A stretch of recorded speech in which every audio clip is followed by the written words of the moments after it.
Ryan, a local physician, says that even though the CDC does yearly studies, they miss this time. He is encouraging people to still go to the hospital if you have flu-like symptoms because it can become serious.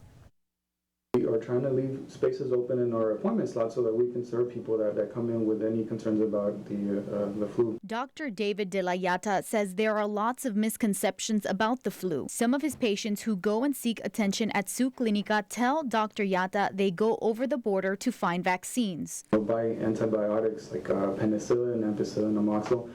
The flu requires special antivirals that you can only get here locally or here in the U.S.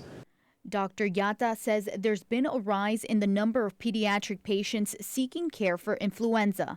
Last week, WebMD's cold and flu map indicated Brownsville and the rest of the Rio Grande Valley was number 3 on its list of the top 10 sickest cities in the U.S. in relation to the cold and flu season. A warning from the CDC is advising doctors and clinicians that more than half of this year's flu samples didn't match well with the current vaccine.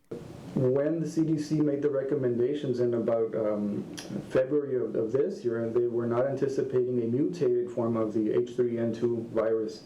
The concern is over H3N2. According to the CDC, it is more severe than the other strains. There are more hospitalizations and more deaths. Dr. De La Yata says the flu shot is not 100% effective, but it still offers protection against other viruses.